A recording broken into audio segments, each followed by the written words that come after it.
Hallihallo, mein Name ist Ruti. Ich bin jetzt 2,5 Jahre in Südamerika und ich habe gelernt, dass man erstens alles reparieren kann, zweitens viele Sachen sehr, sehr günstig verbessern kann an Equipment und dass es sehr, sehr viel Equipment auch gibt außerhalb der bekannten Marken, das sehr, sehr cool ist und heute habe ich euch einiges davon mitgebracht.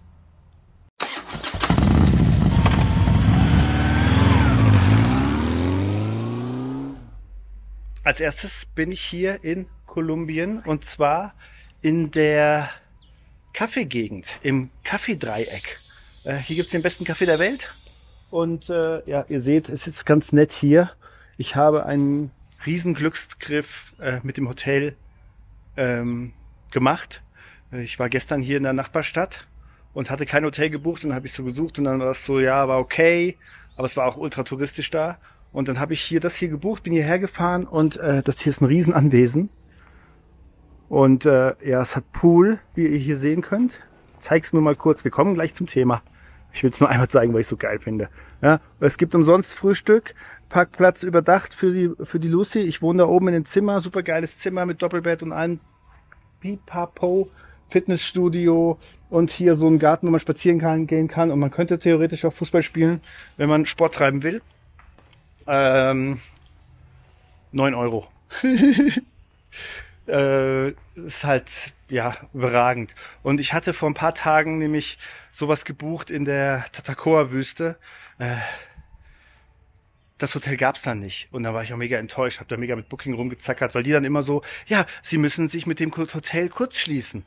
Ja, aber das Hotel gibt es nicht. Ja, da müssen wir erst das Hotel fragen, ob sie umsonst canceln können. So, ja, das ist ein Vier-Häuser-Dorf. Da gibt es das Hotel nicht. Haben die nicht verstanden. Die schicken mir immer noch Nachrichten. Das Hotel hat noch nicht geantwortet. Es kann sein, dass mit ihrer Stornierung Kosten verbunden sind. Ich antworte da jetzt nicht mehr drauf. Ich glaube, das hat sich auch einfach so erledigt. Naja, kommen wir zum Thema. Ich bin ja vor einigen Wochen nach Bogota zurückgekehrt und als erstes, als ich angekommen bin, habe ich ja wieder neue 90 Tage bekommen. Also man kann maximal 6 Monate pro Jahr in Kolumbien sich aufhalten. Ja, man kann entweder bleiben, dann kann man es einmal verlängern um 3 Monate, aber wenn man einreist, also wie ich ausreist und wieder einreist, habe ich wieder neue 90 Tage bekommen. Aber mein Motorrad ist ja die ganze Zeit hier geblieben. Das heißt, mein Motorrad, das Visum lief aus und ich musste es verlängern. Das war eine größere Sache. Der Dan, den ich schon, mit dem ich auf Isla Margarita in Venezuela gewohnt habe, der Russe, der musste auch verlängern, der ist auch in Bogota. Und dann sind wir zusammen da oben und es hat 2 Tage gedauert.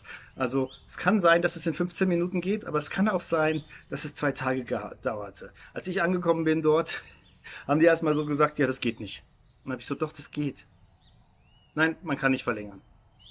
Dann habe ich so, doch, ich kenne 10 Leute, die das gemacht haben, es geht. Ja, man muss denen dann quasi im Internet das Gesetz zeigen, dass das geht. Ja, habe ich dann schon rumgesucht, dann kam der Dan und der hat es halt online schon irgendwie vorbereitet gehabt.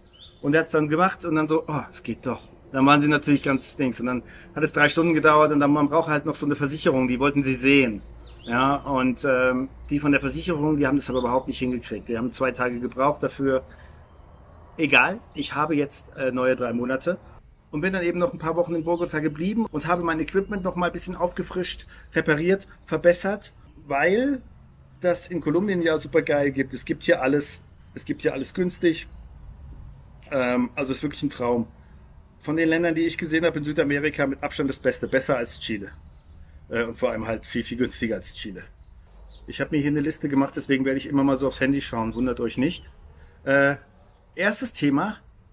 Motorradhose. Ihr wisst, ich bin jetzt 80.000 Kilometer mit einer Motorradjeans gefahren. Ist eine Kevlar-Jeans. Kevlar ist so ein Material. Wenn du dich hinlegst, dann kannst du bis 70 km/h brennt es nicht durch und brennt sich nicht so in die Haut ein. Normalerweise, wenn man sich hinlegt mit einer normalen Jeans, diese Fasern, die werden eins mit der Haut und das ist dann nicht so schön und auch die Chirurgie muss dann die einzelnen Fasern irgendwie aus deiner Haut wieder rausziehen und so. Nicht so schön. Das passiert bei Kevlar nicht.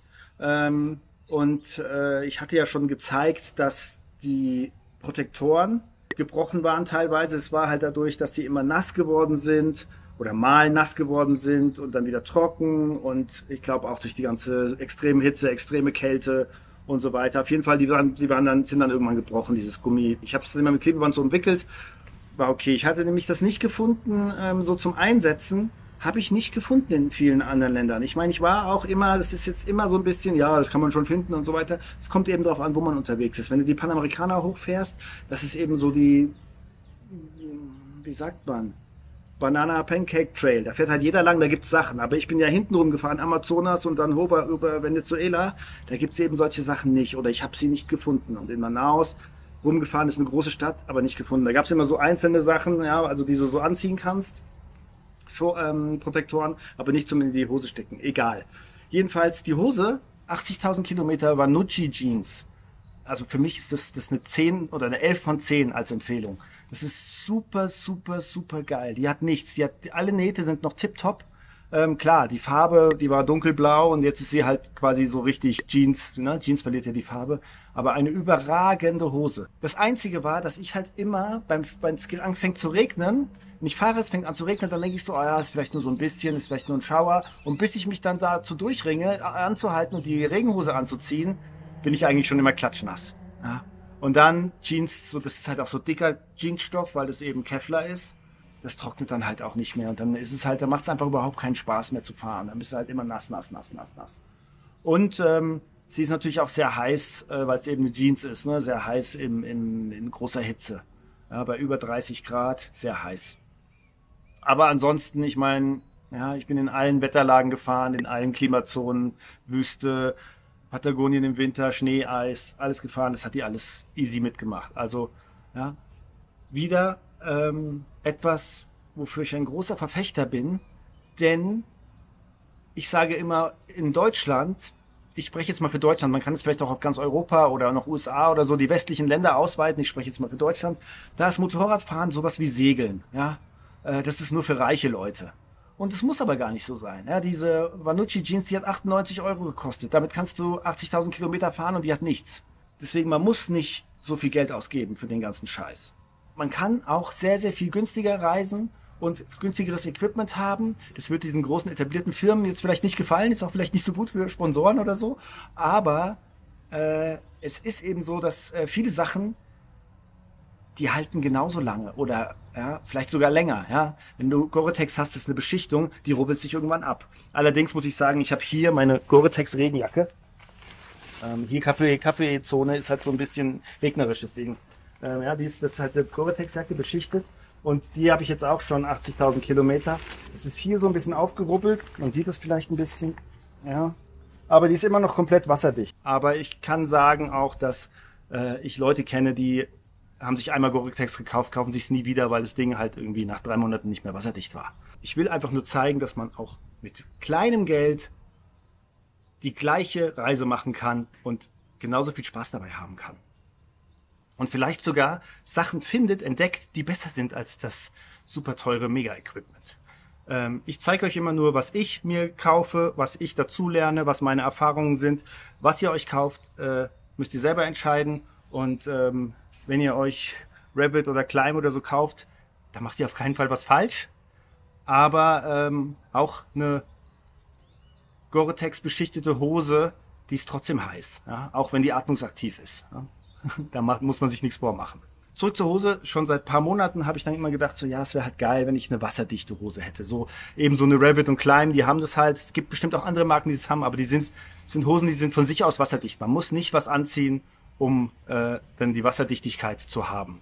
Und das finde ich halt geil. Und aber ich gebe halt nicht irgendwie 800 Euro für eine Hose aus. Und habe ich immer geguckt, was gibt's. Ich war jetzt auch in Deutschland 3 Wochen. Habe ich auch nichts Gescheites gefunden. Ich habe mich dann aber auch nicht so intensiv gekümmert, weil ich auch die Kohle nicht mehr hatte, jetzt dann noch irgendwie 200 Euro oder auch 200 Euro nicht für eine Hose auszugeben. Dann bin ich eben nach Bogota gekommen und dann habe ich einen Dan getroffen und der reist ja mit seiner Freundin Grace aus Bolivien. Und die waren früher schon in Kolumbien und der kennt da jemanden, der macht Motorradklamotten. Und da bin ich hingegangen und habe mir, kann man das sehen, diese Hose gekauft. Biker Equipment. Gibt's auch Instagram. Der Marco ist das, super netter Typ. So, jetzt bin ich bei Marco. Biker Equipment heißt eben seine Firma. Und da ist schon meine Hose. Da ist Marco. Er sucht noch die Protektion. Das ist der Hund. Und jetzt probiere ich sie mal an und schau mal, wie es aussieht. Hola. Hola. Hello. Marco. Sí, el jefe de Biker Equipment. Exacto? Ja. Marco macht hier alle Sachen selber in seinem Atelier. Und hier, meine Hose ist auch maßgeschneidert. Also ich war vor einer Woche hier und habe das hier mir die Maße nehmen lassen und habe gesagt, so ich möchte auch hier so Kühlungsschlitze haben und hier für einen Gürtel, weil ich manchmal beim Reisen dicker bin und manchmal nicht. Und jetzt haben wir gesagt, es passt alles perfekt. Und hier unten sind auch noch so Reißverschlüsse für die Stiefel. Und es passt alles perfekt, aber ich möchte noch ein bisschen, dass es noch ein bisschen enger sich zusammenzieht. Also machen wir hier einen stärkeren Gummi rein. Der hat 30 verschiedene Farben.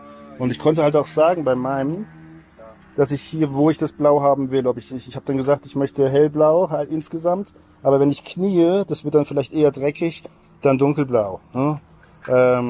Ja, im Prinzip ist es wurscht, weil es ja so abwaschbar ist. Er macht auch Jacken und auch Sachen für die Stadt. Ja, verschiedene Sachen. Und das ist halt super cool. Es gibt halt einmal eine Hose, eine leichte Hose, die ist nicht wasserdicht für heiße Gegenden. Da hat man eben, dass es dann nicht wasserdicht ist. Oder ich habe jetzt die andere gewählt. Ich habe die wasserdichte Version gewählt. Und da ist es natürlich, ist tipptopp, ist wasserdicht, obwohl die Nähte sind nicht versiegelt. Normalerweise müssen die Nähte von innen noch so verschweißt werden, damit die Nähte auch dicht sind. Und also das Material ist wasserdicht, aber die Nähte nicht. Aber ich bin jetzt schon hier im strömenden Regen gefahren und sie war komplett dicht. Das ist super. Unten sind noch so Reißverschlüsse, da kannst du es entweder über die Stiefel machen, sogar über meine Adventure-Stiefel geht's locker drüber, kannst es aber auch in die Stiefel reinmachen, wie du willst. Innen ist so ein Netz drin, damit es komfortabel ist. Kommen sogar mit Protektoren, Knie und Hüfte. Und Achtung, Preis 55 €. Eine maßgeschneiderte Hose. Ich muss jetzt sagen, ich war jetzt in der Tatacoa-Wüste, da sind es halt 40 Grad, 20 Stunden am Tag. Da ist es natürlich brutal heiß. Da denkt man dann schon so, oh, hätte ich vielleicht doch lieber die andere nehmen sollen, das andere Material, was luftiger ist. Dann hätte ich halt wieder das Problem mit dem Wasser. Ich glaube, bis 30 Grad ist das alles kein Problem. Danach wird's halt heiß. Das muss halt jeder für sich selber entscheiden, welche Variante er wählt. Ja, der Dan zum Beispiel sagt, ja, er will auf keinen Fall was Wasserdichtes haben, weil es viel zu heiß ist. Und er glaubt auch nicht daran, dass die Wasserdichtigkeit bleibt, sondern die verloren geht von dem Material.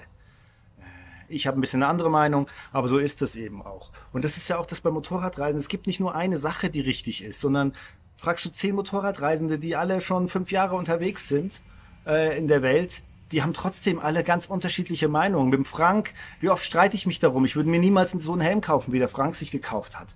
Oder ja, auch die Hose, die er sich gekauft hat. Das ist auch für mich, weiß ich nicht. Ich habe andere Vorstellungen. Und Dan hat wieder andere Vorstellungen. Aber es ist gut, immer sich auszutauschen. Und manchmal übernimmt man was und denkt so, ja, das ist eigentlich schlau, wie der das macht. So, das war das Thema Hose. Dann habe ich ja beim Guy gewohnt, der mit der Kurve. Jemand hat geschrieben gehabt, Kurve geil, will er auch haben. Ich soll die mal Probe fahren und einen Test damit machen. Ich bin da nicht mehr jetzt. Also es ist, ja, passiert jetzt nicht. Müsst ihr euch andere Videos angucken über Kurve Tests. Übrigens, der Guy, der hat auch einen Internet-Account, der fährt immer Rallyes hier.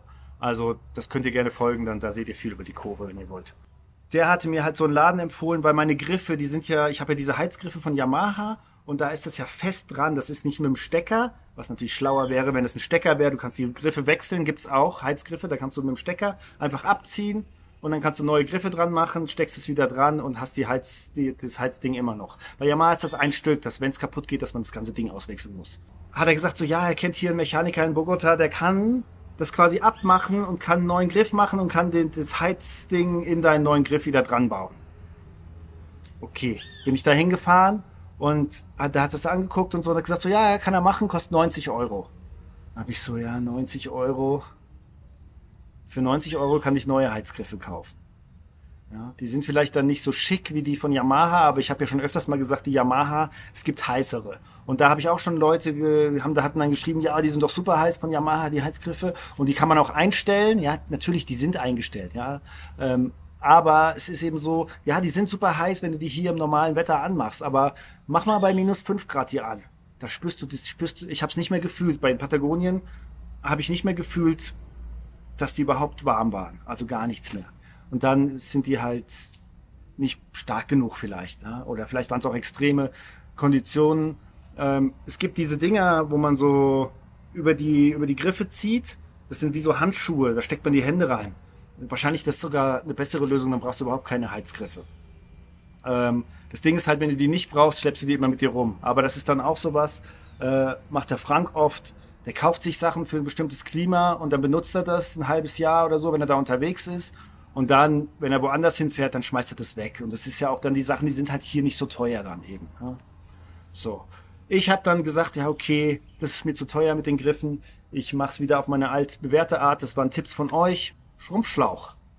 Habe ich ja in Argentinien schon mal gemacht gehabt. Das hat, ich glaube, 15.000 Kilometer gehalten. Und dann fängt es an, so durchzudrehen. Also, dass er sich bewegt, der Schrumpfschlauch auf den Griffen. Und dann werden die immer größer. Und die waren jetzt schon riesengroß. Das hat mich jetzt nicht so gestört. Man gewöhnt sich an alles.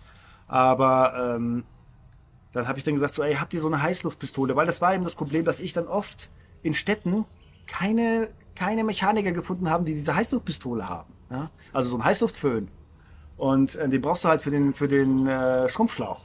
Und ich hatte aber den Schrumpfschlauch hatte ich noch. Ich brauche ja auch einen großen Durchmesser. Es war auch nicht so einfach. In Argentinien war es nicht so einfach, den zu bekommen. Aber ich habe ihn bekommen. Und habe ich jetzt neu gemacht.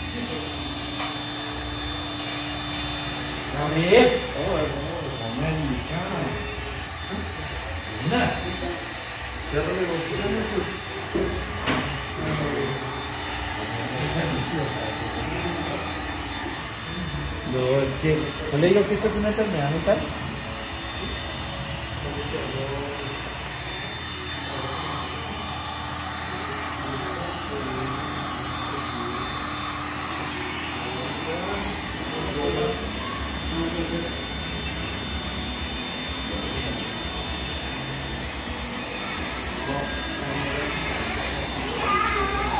Und jetzt ist es halt wieder super schick. Also bin ich erstmal zufrieden. Wenn ich irgendwann mal zu viel Geld habe, kann ich das immer noch mal richtig reparieren lassen. Apropos reparieren, ich habe ja meine Regenjacke hier. Da war der Reißverschluss, der hat nicht mehr geschlossen und hast ihn so zugemacht und es ist immer so aufgegangen. Und jetzt war ich in Bogota. Ich hatte schon ewig mit mir rumgeschleppt und so. Und ich habe auch noch so ein Hipbag, also so eine Bauchtasche. Da ist auch der Reißverschluss. Da habe ich schon 4 oder 5 Mal den Reißverschluss wechseln lassen. Aber ich habe da so Ösen dran. Kann dann einfach sagen, kauft dir eine neue für 5 Euro. Aber da sind so Ösen dran, dass ich die eben auch auf meinen Tank schnallen kann. Ich habe ja so ein Tanksystem, so Bänder am Tank. Da kann ich jede Tasche raufschnallen, so die halt so 4 Ösen hat. Deswegen kann ich den Hipbag da drauf schnallen, aber auch andere Rucksäcke und so weiter. Was auch sehr improvisiert ist, aber sehr, sehr cool. Das ist so, dass ein normaler Schneider, der hat nicht die Maschine dazu. Du brauchst so einen Schneider, der so Schuhe oder sowas macht. Die haben eine andere Nähmaschine. Und die brauchst du dazu. Und ich hatte mich jetzt halt in Bogota darum gekümmert, so einen Schneider zu finden. Und die hat dann so diese Jacke genommen und unten dieses Metallteil, das hat die einfach mit der Zange wieder so zusammengedrückt und hat gesagt, so ja, das hat sich geweitet. Wenn du immer so viel Klamotten anhast, dass es auf Press ist, dann weitet sich unten das Teil. Das kannst du dann mit der Zange wieder zusammendrücken. Jetzt geht's wieder. Also das hätte ich locker selber reparieren können, wenn ich gewusst hätte, was das Problem ist. Naja, das geht wieder. Aber ich habe dann noch die Tasche von meiner Heldjacke, die ich immer noch sehr, sehr gut finde. 3 Jahreszeiten ist sie super oder 3,5 sogar, was auch wieder über 30 Grad ist sie zu heiß. Aber ansonsten ist ist eine super Jacke. Und sie ist halt ein bisschen, das ist ja auch das Problem bei diesen richtigen Motorradjacken, dass sie sehr, sehr schwer sind. Ich habe ja mittlerweile keine Protektoren mehr drin, um das zu erleichtern. Und fahre den Camelback für den Rückenprotektor und habe extra Ellbogenprotektoren. Ich habe jetzt nur noch die Schulterdinger da drin und es ist schon viel besser. Und da war eben in der Tasche innen war so das gerissen, da hat das Futter so rausgeguckt. Ich hatte das mal schon auch über ein Jahr her oder so mit so Stecknadeln, wie heißt das, mit Sicherheitsnadeln geflickt. Und das habe ich jetzt auch noch nähen lassen.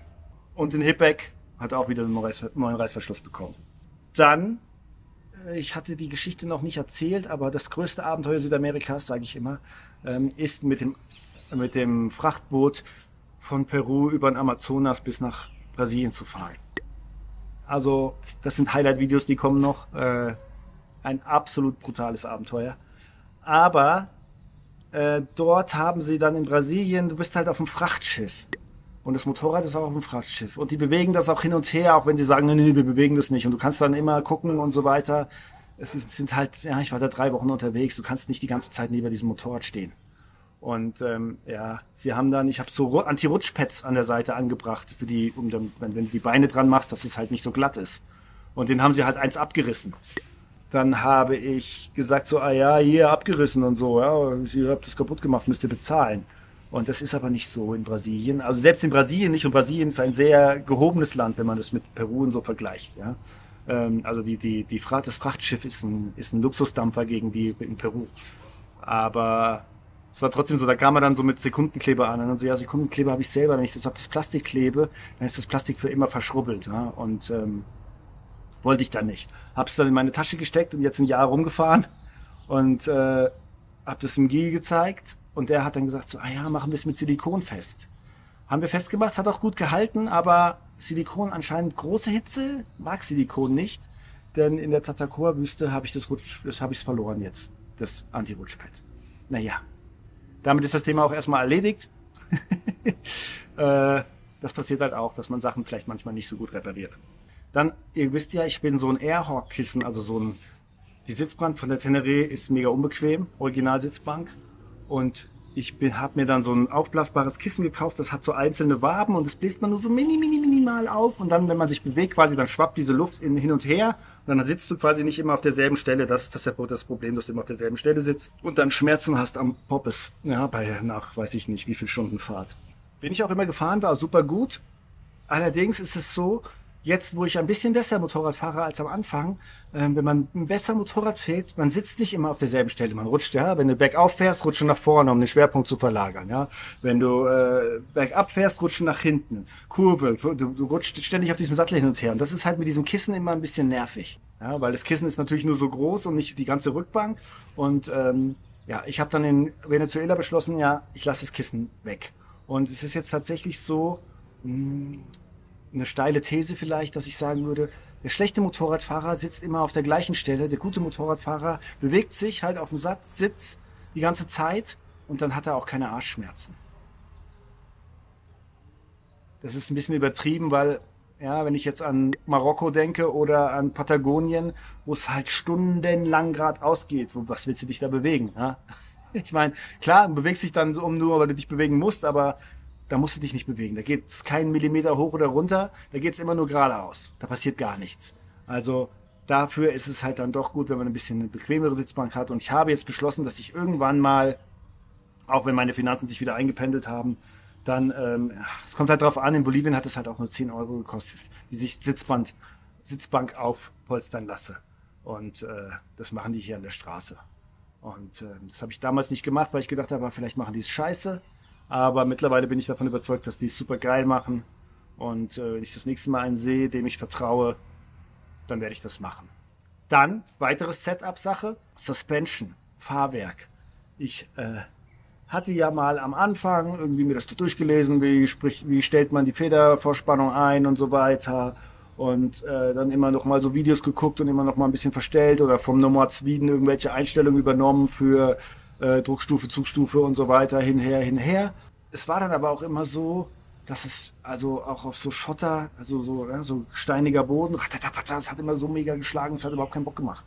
Und dann habe ich gedacht, so ja, es liegt vielleicht an mir, vielleicht genieße ich das nicht so, das Offroad-Fahren wie andere. Als dann Frank sein Motorrad so kaputt war in Venezuela, dann hat er halt oft mein Motorrad genommen. Und das war halt so, dass wir auf so einem Offroad-Weg gewohnt haben.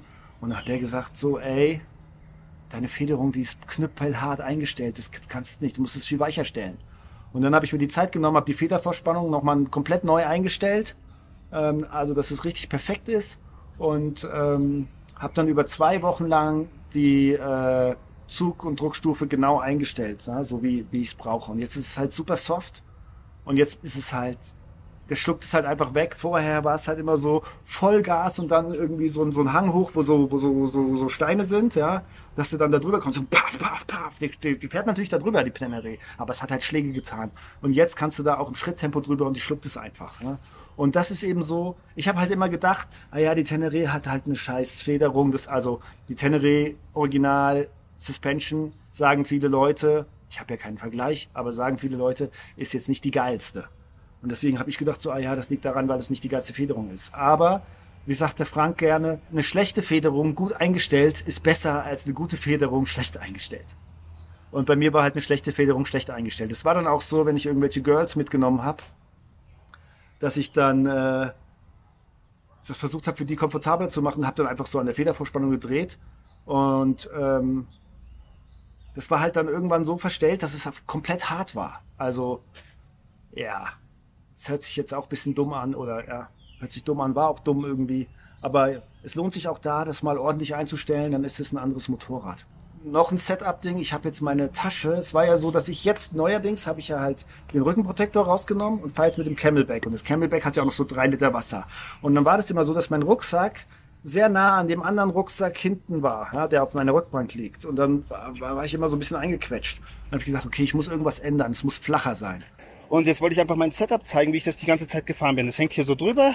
Ich habe hier die flachste Einstellung gewählt, ja, weil das hier ist mein Elektronikrucksack. Ja. Ich meine, da sind auch Schuhe drin und so, aber hauptsächlich habe ich das oben drauf wegen der Elektronik, weil wenn ich auf die Schnauze falle und es fällt hier, alles was hier drin ist, ist Platzern. Also kann Platz sein. Deswegen möchte ich da keinen Laptop oder sowas reintun oder Festplatten oder so und so weiter. Und hier oben, da passiert nichts. Ja, und das ist auch ein Pack-Safe. Das heißt, da ist eingewebt so ein Gitter, also so ein Netz, das kannst du nicht mit dem Messer durchschneiden. Entschuldigung, hier ist ein bisschen laut, ne? Befahrene Straße. Und man kann ihn hier, er hat auch so ein besonderes Abschließsystem. Also nicht einfach nur diese Dinger zusammen, sondern hier mit so einem Ding. Ja, also es ist relativ safe. Ja, weil die Taschen sind ja nicht abschließbar. Allerdings muss ich sagen, in 4 Jahren Reisen in, was weiß ich, 24 Ländern oder so, noch nie hat jemand das überhaupt angefasst.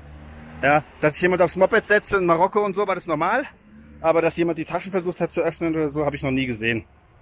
Also diese Angst ist eigentlich relativ unbegründet. Und dann habe ich hier diesen Beaver Tail, nennt man das. Das ist hier so eine Klappe und so eine Klappe und da wird es dann da so oben drüber festgeschnallt, ne? Mit diesen 2 Gurten und dann ist noch dieser Gurt dabei. Ja? Und ja, das ist eigentlich ganz okay. Allerdings, ihr seht schon, dass das Problem ist, diese Taschen, die stehen ein bisschen höher als das Bike ist, hier. Deswegen liegt es nicht plain auf. Ja? Das ist natürlich für einen Schwerpunkt jetzt nicht so geil. Ich bin jetzt 3 Jahre oder so damit so gefahren. Also im ersten Jahr hatte ich ja die ersten 1,5 Jahre hatte ich ja die Lone Rider Taschen. Anderes System. Aber ja. Und es ist so, seitdem ich jetzt diesen Camelback habe, da kann man ja 3 Liter Wasser reinmachen und so, habe ich den ja auf dem Rücken. Und dann muss man das halt, dann habe ich hier natürlich weniger Platz und der ist ja ziemlich hoch. Also wenn der halt ein bisschen runtergehen würde, wäre es nicht schlecht. Weil so stoße ich immer mit auf und dann muss ich das weiter nach hinten machen. Umso weiter du Sachen nach hinten hast, umso schlechter ist es. Ich weiß, dass Leute mit diesen riesigen Boxen fahren, die unglaublich praktisch sind. Aber vom Schwerpunkt halt eine Katastrophe. Ich weiß nicht, wie man sowas dann aufheben soll. Ja, jetzt zeige ich euch mal, was meine neue Idee ist. Setup, wieder ein bisschen individuell. Finde ich ganz cool. Ach so, eine Sache noch. Damit natürlich ist das abschließbar, aber man kann sagen, ich kann den Rucksack ja einfach runternehmen. Aber dafür habe ich hier dieses Ding. Das kann ich hier festmachen an der Schlaufe. Und das hier ist auch mit Stahl eingesetzt. Also klar, man kann alles immer aufmachen, aber so einfach kannst du es nicht wegnehmen eben. Ja. Und das ist hier eben wie heißt das, an diesem Bügel von dieser Heckplatte fest. Okay, jetzt baue ich einmal um und ich habe das selber noch nicht gemacht. Ich versuche es jetzt zum ersten Mal aus und zeige euch mal, was ich mir ausgedacht habe, um das geiler zu machen. Das ist die neue Idee. Und zwar kann man diesen Beaver Tail halt abmachen und man kann ihn so quer drüber machen. Und dann kann ich den längs drauf machen, dann liegt der Plane auf. Dann ist er nicht zu breit. Ja. Und weil es so ein geiler, super geiler Rucksack ist, mit dem bin ich ja auch schon 4 Jahre gebackpackt vor meiner Motorradzeit. Der hat natürlich hier unten so Schlaufen, um so eine Matte da reinzumachen. Kann ich das hier einfach festmachen. super geil. Aber ich glaube, das gefällt mir besser, weil es ist schon auf jeden Fall, es ist bestimmt, vorher war es so. Es ist deutlich flacher. Und ihr wisst ja, bei der Tenere, der Schwerpunkt ist sowieso gigantisch hoch. Man muss es nicht noch unnötig höher machen. Ist jetzt auch, ist ein anderes Motorrad. Also, der Schwerpunkt ist so viel niedriger jetzt. Also, es ist wirklich, es fährt sich alles viel einfacher jetzt. Es ist wirklich viel geiler. Dann, ihr wisst ja, mein neues Handy, neue Quadlock-Hülle, mein Quadlock Wireless Charger, das geilste, was es gibt. Kann ich auch nur uneingeschränkt empfehlen, kein Kabel mehr. Immer wenn ich unterwegs bin, habe ich automatisch mein Ladegerät dabei. Wie oft war ich in irgendwelchen riesigen Städten in Chile, dann ist mir das Handy ausgegangen. Kein Ladegerät. Dann irrst du durch irgendeine so riesen Großstadt und findest das halt nicht. Also ich habe es dann irgendwann gefunden. Ja? Ich habe mich dann an irgendeinem so einem großen Gebäude orientiert, wo ich weiß, okay, da in der Nähe wohne ich und dann irrst du halt da rum. Was man auch machen kann, man fährt halt zum Kiosk und kauft sich ein Kabel. Aber dann musst du auch diesen Stecker kaufen, der wieder dann in den Zigarettenanzünder da reinpasst. Das Problem habe ich jetzt nicht mehr. Es ist einfach immer da. Nachteil von dem Wireless Charger ist, dass es bei großer Hitze dann ist es dem Telefon zu heiß, dann geht das Wireless Chargen nicht. Ja? Das kann halt passieren, aber das Schlimmste, was dabei passieren kann, ist, dass du am Ende wieder mit Kabel laden musst. Also dann bist du, der Worst Case ist jetzt der normale Case von vorher. Aber meistens ist es so, dass es dann irgendwann die Temperatur niedrig ist, dann lädt es wieder. Es fängt ja automatisch dann wieder an zu laden, wenn die Temperatur runtergeht. Ja. Also in Venezuela war es kein Problem. Ich hatte jetzt in der Tatacoa-Wüste das erste Mal so, dass es halt wirklich den ganzen Tag nicht geladen hat. Aber da, wie gesagt, da sind 40 Grad im Schatten, 20 Stunden am Tag und da gibt's keinen Schatten. Ja. Es ist eine Extremsituation. Jemand hatte geschrieben noch dazu, ja, super geile Sache, aber mit dem Verkabeln, das ist halt super kompliziert. Ja, das war auch am Anfang eben so. Ich wollte am Anfang mir schon, als ich die Tenere neu hatte, eine zweite, da ist ja so schon vor so ein Loch quasi vorher vorgefertigt, dass man da noch eine Steckdose reinmachen kann. Da wollte ich mir eine wasserdichte Steckdose verlegen, habe mich aber auch nicht getraut am Anfang. Und ja, bei den meisten Sachen, die man am Motorrad repariert, weiß ich mittlerweile, eigentlich ist es echt Schraube auf, Schraube zu. Das ist kein Hexenwerk. Es gibt 1000 YouTube-Videos, da kannst du es dir angucken. Das ist alles nicht so schwierig, gerade solche Sachen. Ja. Was ich empfehlen würde, ist, wenn du was aufmachst, mach dir immer Fotos davon. Weil wenn du es aufmachst, dann denkst du so, ja, es kann ja nur so reingehen. Und dann machst du es wieder zu und dann denkst du so, ja, okay, was jetzt so rum oder was so rum? Oder was jetzt diese Schraube oder was jetzt diese Schraube? Also es gibt dann doch immer noch 8 Möglichkeiten, wie man das machen kann. Und dann ist es geil, wenn du Fotos hast. Also wenn du was auseinanderbaust, mach dir von allen Schritten Fotos und dann kannst du es auch wieder genauso zusammenbauen. Da kann da nichts passieren. Ja. Und das mit dem Verkabeln, das musst du eben einmal machen und dann hast du halt so ein geiles, wasserdichtes Ladegerät am Motorrad. Kommen wir zu meinem Helm, den ich mir in Bucaramanga gekauft habe. Hab schon gesagt, Shaft ist eine kolumbianische Marke. Die Pro Series ist die gehobene Variante davon. Und das ist der Shaft Pro MX 370 DV. Ja, der hat ein Sonnenvisier. Ich habe den schon mal vorgestellt in einem extra Video. Ich wollte jetzt nur mal Sonnenvisier darauf eingehen, wie ich den jetzt so finde, nachdem ich ein paar tausend Kilometer damit gefahren bin. Also er ist wirklich viel luftiger als mein Scorpion ADX1. Ja, es ist vielleicht durch die Motocross-Form, kommt halt einfach mehr Luft rein. Das hier ist auch noch größer, habe ich das Gefühl, die Öffnung ist größer. Und diese Lüftungsschlitze hier oben, die sind halt größer. Ja, deswegen kommt mehr Luft rein. Es gibt aber natürlich auch ein paar Nachteile, oder ja. Dadurch, dass mehr Luft reinkommt, das Sonnenvisier ist kleiner. Das heißt also, man kriegt halt auch wieder mehr Luft, mehr Wind. Also es ist ein bisschen kühler, aber das ist nicht so weit runter, das Sonnenvisier. Es gibt halt so Helme, da ist das fast, sieht das aus wie so ein zweites Visier. Ja? Und auch bei dem Scorpion war es halt auch größer. Und jetzt ist es so, wenn jemand vor mir fährt und gestaubt hat, das hat mich beim Scorpion eigentlich nicht groß gestört. Also wenn es extrem gestaubt hat, dann habe ich halt das Visier zugemacht. Aber hier muss ich es immer zumachen, weil es eben kürzer ist und dann kriege ich direkt Staub in die Augen. Und was noch ein Nachteil ist, diese Lüftungsschlitze, die sind größer hier oben. Und oben, die kann man nicht zumachen. Hier vorne kann man zumachen, aber oben nicht. Und da hatte ich schon, dass da eine Fliege reingeflogen ist und dann ist die hier so auf dem Kopf rumgelaufen. Und dann, ich mache dann halt immer einmal so mit dem Helm, dann ist sie hin. Ja. Und außerdem, mit dem kurzen Visier, ist es auch so, dass ich habe immer so das gesehen, bei anderen Reisenden, dass die immer so, ja, immer Sonnenbrand auf der Nase. Da habe ich so, ich habe mich noch nie eingecremt und ich hatte noch nie Sonnenbrand und ich habe das Visier nie zu. Und das war eben auch, weil das Sonnenvisier vom Scorpion so groß ist. Jetzt hier bin ich gefahren, direkt Sonnenbrand auf der Nase gehabt. Das heißt, jetzt muss ich immer eincremen, weil es eben auch kürzer ist. Also es hat eben Vor- und Nachteile, aber insgesamt bin ich super zufrieden. Ich habe das Gefühl, auch der ist leichter, obwohl er das gleiche Gewicht hat, habe ich das Gefühl, er ist leichter. Ja, was noch ist, das Cardo habe ich ja hier dran. Das ist auch lauter. Vielleicht ist Sitz, ist es besser positioniert oder der Helm hat eine bessere Schallisolierung. Keine Ahnung. Apropos Cardo, das Ding ist, habe ich jetzt ja auch schon 80.000 Kilometer. Dieses Rad hier, das ist noch das die alte Version, die ist so zum Clipsen. Ja, die neuen sind so magnetisch. Habe ich nicht. Und das ist aber nicht so schlimm. Das Rad geht halt schon lange nicht mehr, da kannst du lauter und leiser machen. Aber du kannst halt hier, wenn du unten auf das Rad drückst, kannst du halt die Musik ausmachen. Und das ist halt, manchmal fährt dir jemand an der Ampel neben dich und die reden dann immer mit dir. Und dann machst du aus und dann kannst du es hören. Sonst höre ich nicht, was die sagen, weil ich höre immer Musik. Oder oft. Und das Rad geht nicht mehr jetzt.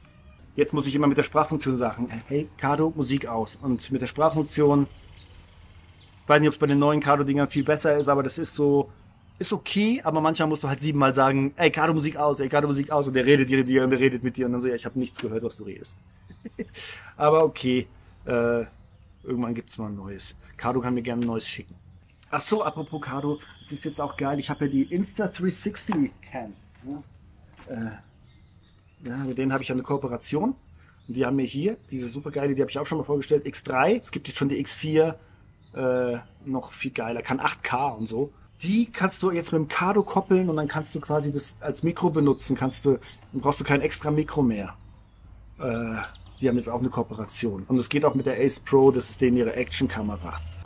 Möchte noch mal hinweisen, es gibt im Moment ein Sommer-Sale bis 190 € Rabatt auf bestimmte Produkte und es gibt dann auch wieder immer bei diesen Affiliate-Links von mir, gibt es auch oft ein Zusatzzubehör gratis dazu. Da könnt ihr gerne mal schauen und wenn ihr was über mich bestellt, kommt es mir natürlich auch zugute und ihr habt vielleicht auch einen Vorteil dadurch. Ja, und es ist nicht nur die X3, sondern sämtliche Produkte könnt ihr da gucken. Ich pack's in die Videobeschreibung. Apropos Action Cam, ich habe ja auch eine neue Action Cam, aber nicht von Insta360, sondern die DJI Action 4. Also es ist die leichteste, kleinste Action-Kamera auf dem Markt und die hier ist jetzt schon mit Case. Ja. So, man kann sie aber auch einfach so dran machen. Ja, da ist schon unten zum Festmachen und das ist halt super, das ist ja super geil jetzt bei den neuen Kameras. Ja. Fest. Ja. Und es ist halt so klein. Und nicht mit so einem riesen, also die GoPro ist halt doppelt so groß gefühlt. Und du kannst halt hier noch, ich habe immer das Case noch drumherum, weil der Knopf, das würde mich jetzt nicht so, aber manche haben, das habe ich gesehen bei YouTube, manche bemängeln, dass dieser Knopf hier oben nicht weit genug rausgewölbt ist. Und den kann man dann eben, wenn man das Case hat, dann ist er noch gewölbt, dann kann man ihn besser fühlen.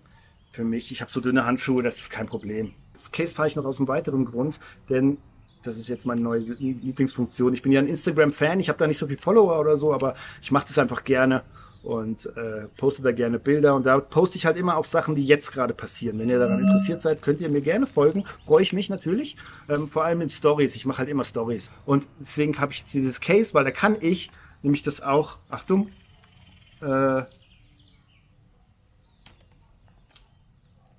vertikal aufnehmen jetzt. Ja, extra für Instagram-Format oder TikTok, wie ihr wollt. Also brutal geil. Und das ist eben so, jetzt, wenn ich den jetzt irgendwo anhalte, den Helm hinhänge, sonst habe ich halt immer den Helm mitgenommen, weil ich keinen Bock hatte, das immer aufzuschrauben. Und jetzt machst du halt klack, steckst es in die Hosentasche und dann kannst du den Helm trotzdem am Motorrad lassen und das klaut dann keiner. Hast du ja nicht die Kamera dran. Ich habe ja gesagt, mit Mikrofon, wo habe ich jetzt auch, ich habe ja mein Rode-Mikrofon zerstört und ich habe jetzt das Mic 2 dazu, auch DJI. Das geht übrigens auch mit Handys oder mit den Insta360 Kameras, den neuen zumindest. Ich habe halt nur dieses gekauft. Man kann sich noch, das kostet 99 €. Man kann sich noch so ein ganzes, da sind dann 2 von den Dingern dabei. Du kannst die halt so mit einem Magneten hier so festmachen. Oder ist auch so eine Klammer halt hier, ne? Kannst du das sehen? Ja, kannst du hier so festklammern. Ja. Das habe ich nicht richtig gemacht. So. Ne? Sind dann 2 dabei und dann ist da noch so eine Box dabei, wo du quasi das einstellen kannst, dass es ein bisschen lauter aufnimmt, ein bisschen leiser aufnimmt und ich weiß nicht, was man da noch einstellen kann. Und da ist noch so ein Ladecase dabei, da kannst du die Dinger einfach reinstecken, dann laden die. Hier ist jetzt einfach so ein USB-C-Ding dabei, ich habe eben nur das, weil ich das Geld eben nicht ausgeben wollte. Das Problem ist, wenn du nur das hast und hast nicht die Action 4 oder nicht den Osmo Pocket 3, das ist so, ich habe ja den Osmo Pocket 1, damit nehme ich jetzt gerade auf, aber das ist dieses Teil, ja. Und es gibt mittlerweile Osmo Pocket 3 und der kann eben auch mit Bluetooth mit dem Mic verbunden werden. Und dann kannst du eben das Menü auch dort einstellen und kannst es lauter und leiser einstellen und verschiedene Sachen, Rauschunterdrückung und so weiter. Hier kannst du jetzt nur aufnehmen, Bluetooth und Rauschunterdrückung machen, ja. Und du kannst auch auf diesem Mikrofon selber, ohne dass du jetzt mit einem Handy oder so das mit koppelst, kannst du irgendwie da, weiß ich nicht, 8 Stunden oder 10 Stunden aufnehmen. Das ist halt auch super geil. Hast halt einfach so ein Mikrofon und das ist so mini klein. Ich habe halt diese Windhutze da drauf, weil ich habe das Ding im Helm. Verbinde das mit der Osmo Action. Ich möchte das einmal zeigen, das habe ich ja gesagt, wie ich das mache. Das Setup wollte ich einmal zeigen. So. Ja, hier vorne dran die Kamera und ich habe diese Halterung mit diesen Bändern. Und da mache ich einfach hier innen, gehen die Bänder ja so rum und da klippe ich das hier dran. Ja, ich mache das normalerweise, jetzt ist natürlich, weil ich das in einer Hand habe. So. Ja, da sieht man das Mikrofon. Und ich kann die Knöpfe bedienen damit, unten und oben. Und wenn ich halt die Kamera, wenn das einmal gekoppelt ist, wenn ich die Kamera anmache und das Mikrofon ist an, dann koppelt er das automatisch mit Bluetooth und kannst du dann aufnehmen. Und kann das auch sehen, ob das gekoppelt ist oder nicht, weil dann in der Anzeige von dem Bildschirm kannst du halt sehen, so eine grüne, den Pegel. Und genau, apropos Pegel, deswegen, wenn du das eben nicht hast, dann kannst du das zwar mit deinem Handy koppeln, aber der Pegel ist halt, bei mir war das super leise. Ich habe das versucht mit dem MacBook bei meinen Videos was nachzuvertonen, dann war das super leise und dann hast du keine Möglichkeit, den Pegel hinaufzusetzen. Deswegen, um den Pegel hinaufzusetzen, brauchst du entweder die Action 4 oder dieses ganze Pack mit dieser Box, wo du es einstellen kannst, oder den Osmo Pocket 3. DJI selber hat gesagt, es gibt noch keine Möglichkeit. Ich weiß nicht, ob sie es irgendwann im Update beheben, aber das ist halt vielleicht nicht so cool. Aber das wollte ich nur sagen als Warnung, wenn ihr euch nur das Ding kauft und habt nicht die Action, also die Osmo-Sachen dazu, dann habt ihr keine Möglichkeit, da irgendwie den Pegel hoch oder runter zu stellen. Zweite Sache, mit dieser Bluetooth-Verbindung ist natürlich nie so geil wie Kabel, aber ich finde die Aufnahmequalität super, super gut. Ah, es war gut, die Nordroute zu wählen. Ich glaube, das ist richtig geil hier. Also, es ist halt einfach keiner hier. Ab und zu kam mir mal irgendein Einheimischer entgegen. Was manchmal ist, also mit diesem, es gibt manchmal Momente, da, wenn ich die Kamera anmache, da koppelt sich's nicht. Aber ich kann das sehen halt, ja. Also es ist dann nicht so, dass ich eine Stunde rede und dann, sondern ich sehe, wenn es sich nicht verbindet, ja. Und das ist halt geil, weil die Kamera, das hat halt meine GoPro 7 natürlich auch nicht gehabt. Die GoPro 7 ist ja aus der Steinzeit quasi. Die hat halt hier noch so einen Frontbildschirm. Da kann ich halt auch im Spiegel sehen, was da passiert. Und du kannst sie mit Touch bedienen. Also ich kann hier am Frontbildschirm dann schnell machen, verbinden und dann verbindet er sich. Ich bin da wirklich jetzt in die Zukunft gereist mit der Kamera. Ja, hier kann man es sehen. Ein Tipp vielleicht noch, wenn ihr auch Sachen aufnehmen wollt oder viele Elektronik-Equipment dabei habt. Ich reise immer mit Mehrfachsteckdose. Ich habe immer eine 3er-Steckdose gehabt, so eine ganz billige. Mit der bin ich jetzt schon ja quasi 8 Jahre unterwegs. Und auch in Hostels, als ich in Dormitories geschlafen habe, dann ist da manchmal eine Steckdose, aber da sind 8 Betten. Da wollen 8 Leute ihr Handy dran laden und vielleicht wollen andere Leute auch noch ihre GoPro dran laden und so, das kannst du vergessen. Und wenn du dann mit einer 3er-Steckdose kommst, dann bist du schon beliebt. Ja, mittlerweile habe ich ja immer Einzelzimmer, aber auch da ist es oft so, dass es nur eine Steckdose gibt und so, das ist immer ganz cool. Du kannst es eben auch mit dem Kabel halt dann näher ranholen, weil oft ja ist es dann am anderen Ende des Zimmers, ja, die Steckdose. Und es ist aber so, dass ich mittlerweile überhaupt keine deutschen Stecker mehr habe. Und es hat mir diese 3er-Steckdose, die habe ich jetzt immer mit mir rumgeschleppt und ich habe die aber überhaupt nicht mehr benutzt. Das Einzige, was einen deutschen Stecker hat bei mir noch, ist das MacBook, dieses Ladeding, dieses große weiße. Aber ansonsten habe ich gar keinen einzigen deutschen Stecker mehr, sondern nur noch diese amerikanischen Flachstecker. Und jetzt habe ich mir hier mal eine Steckdose gekauft mit so 5 amerikanischen Steckern. Also mehr weiß ich auch nicht. Ich genieße es hier sehr, in diesem luxuriösen Hotel zu sein. Habe heute nur meine Wäsche weggebracht und sonst in meinem geilen Zimmer rumgepimmelt. Und Wäsche waschen war auch so hier im Hotel, kannst du natürlich Wäsche waschen, dann nehmen sie für wie sagt man, pro Kleidungsstück 5.000. Also mehr als 1 Euro. Da habe ich denen gesagt, so ja, für meine ganze Tüte bezahle ich normalerweise 7.000. Ja, so weiß ich nicht, 1,5 Kilo. In Bogota habe ich dann habe ich vielleicht so 4.000 für 1 Kilo bezahlt. Und ja, 1,5 Kilo sind dann so 7.000. Ich hatte jetzt halt wieder 1,3 Kilo hatte ich. Und dann habe ich so, ja, könnt ihr vergessen. Bin ich in die Stadt gefahren, habe da gefragt. War schwierig. Die wollten alle dann, ja, ich hatte dann irgendwann 25 pro Maschine. Also es gibt eben die Möglichkeit, entweder du musst pro Stück bezahlen, meistens sind es Trockenreinigung, Dry Cleaner, ja, pro Stück, aber auch normale manchmal pro Stück. Und da kommst du halt immer viel teurer. Oder pro Maschine und die wollen dann meistens 25 oder so, aber das sind dann so Riesenmaschinen, wo du 10 Kilo quasi reinmachen kannst, aber so viel habe ich ja gar nicht.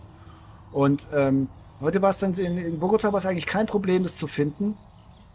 Aber heute habe ich mir nicht viel rumgefahren und irgendwann bin ich an so einem Friseur vorbeigefahren und da stand so ein kleines Schild, waschen, mit so einer WhatsApp-Nummer. Und da habe ich so, ey, ist es hier? Ja. Und dann habe ich so, ja, hier ist mir viel zu teuer und so. Und dann hat er gesagt, für 10 macht das.